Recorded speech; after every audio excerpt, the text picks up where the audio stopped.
এই মুহূর্তে আপনার পেটের ভিতর হয়তো এমন একটা জীবাণু বসে আছে যেটা চুপচাপ আপনার পাকস্থলীতে ঘা তৈরি করছে। আপনি কিছুই টের পাচ্ছেন না। আর সবচেয়ে অবাক করার কথা হচ্ছে প্রতি ১০ জনের মধ্যে ৭ জনেরই এটা আছে। জীবাণুটার নাম এইচ পাইলোরি। পুরো নাম হেলিকোব্যাক্টার পাইলোরি। পেঁচানো আকারের ছোট্ট একটা জীবাণু যেটা বাসা বাঁধে ঠিক আপনার পাকস্থলীর ভেতরের দেয়ালে। গবেষণা বলছে পৃথিবীর প্রায় ২/৩ মানুষের শরীরে এই জীবাণু আছে। আর আমাদের এই অঞ্চলে যেখানে বিশুদ্ধ পানি আর পরিচ্ছন্নতা নিয়ে সমস্যা বেশি, সেখানে সংখ্যাটা আরো বেশি। এখন আসল কথাটা শুনুন। বেশিরভাগ মানুষের কোনো লক্ষণই থাকে না।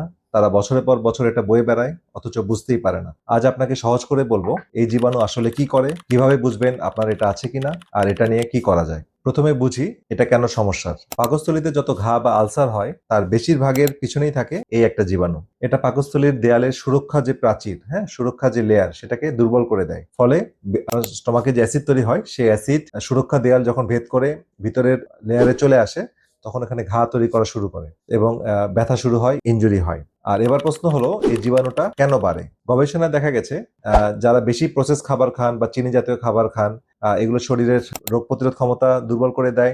শরীর এই জীবাণুর সাথে লড়তে পারে না। ২ নম্বর কারণটা শুনলে আপনারা হয়তো অবাক হয়ে যাবেন। এটা হচ্ছে আপনার পাকস্থলীর অ্যাসিড যদি কমে যায় তাহলে এই জীবাণু বেশি জন্মায়। আমরা তো ভাবি যে পাকস্থলীর অ্যাসিড মানেই খারাপ, অথচ পাকস্থলীর অ্যাসিড স্বাভাবিক থাকা বা ভালো মানের থাকা এটা খুবই গুরুত্বপূর্ণ।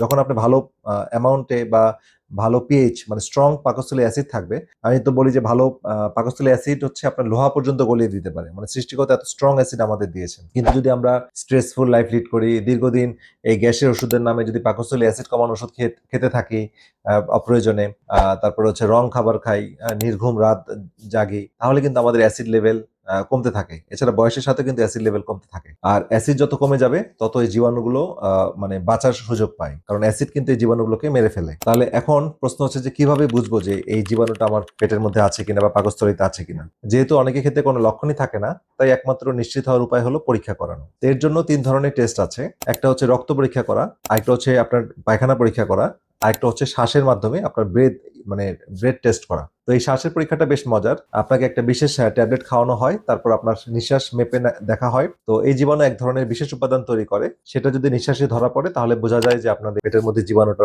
আছে বা উপস্থিতি আছে। আর এই সবগুলো পরীক্ষা আমাদের ল্যাবে আমরা করে থাকি। তো আপনারা যারা পরীক্ষাগুলো করতে চান তারা আমাদের সাথে যোগাযোগ করতে পারেন। তো যাদের প্রায় অ্যাসিডিটি, বুক জ্বালা বা পেট ব্যথা বা হজমের সমস্যা লেগেই থাকে, তারা অবশ্যই চিকিৎসকের সাথে কথা বলে এই টেস্টগুলো করিয়ে নেবেন। এবার চিকিৎসার কথা।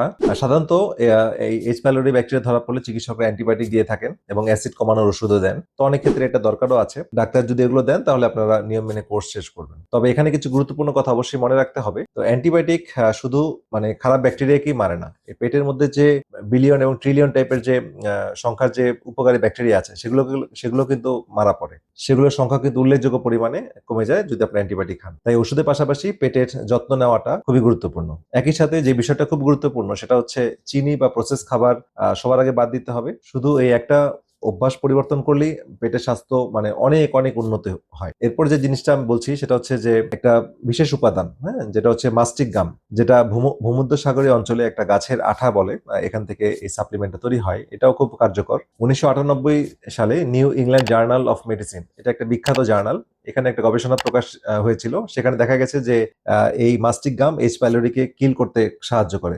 এছাড়া অরিগানো অয়েল, রসুনের নির্যাস, প্রোবায়োটিক মানে ভালো ব্যাকটেরিয়া এই জীবাণুর বিরুদ্ধে অত্যন্ত কার্যকর। আর শেষে একটা জরুরি কথা, কেউ যদি ব্যথার ওষুধ খান যেমন অ্যাসপিরিন বা আইবুপ্রোফেন বা এনএসআইড জাতীয় ওষুধ যদি ঘন ঘন খান, তাহলে পাকস্থলীর ঘা আরো বেড়ে যেতে পারে এবং এই পাকস্থলীর দেয়াল ড্যামেজ হতে পারে। এই যখন তখন বা মানে ডাক্তারের পরামর্শ ছাড়া এই ধরনের ওষুধ খাওয়ার অভ্যাস থাকলে অবশ্যই এটাকে এখান থেকে বেরিয়ে আসতে হবে। তাহলে আজকের কথার সারমর্ম আসলে কি দাঁড়াচ্ছে? এই একটা জীবাণু যেটা এইচ পাইলোরি, সেটা চুপচাপ আপনার পেটের মধ্যে থাকতে পারে, কিন্তু চুপচাপ থাকলে কিন্তু এটা নিরীহ না।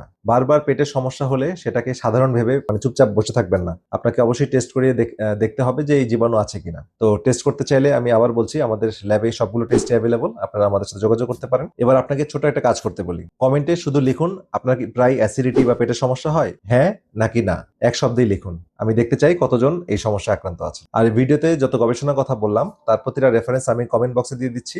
আপনারা খুব ভালো করে স্টাডি করবেন এবং নিজেকে নলেজ দ্বারা সমৃদ্ধ করবেন। সবশেষে ভিডিওটা আপনার বন্ধু বান্ধব, পাড়ার প্রতিবেশী, আত্মীয় স্বজনের মাঝে শেয়ার করুন যারা অনেকদিন ধরেই গ্যাস্ট্রিক বা পেটের সমস্যায় ভুগছেন। হয়তো এই ছোট তথ্যটি তাদের অনেক কাজে লাগবে। আর পেট আর স্বাস্থ্য নিয়ে এমন সহজ কথা বা সহজ ভিডিওগুলো পেতে আমাদের চ্যানেলটি সাবস্ক্রাইব করে রাখুন। তো দেখা হবে পরবর্তী ভিডিওতে। সবাই ভালো থাকেন, সুস্থ থাকেন। আল্লাহ হাফেজ।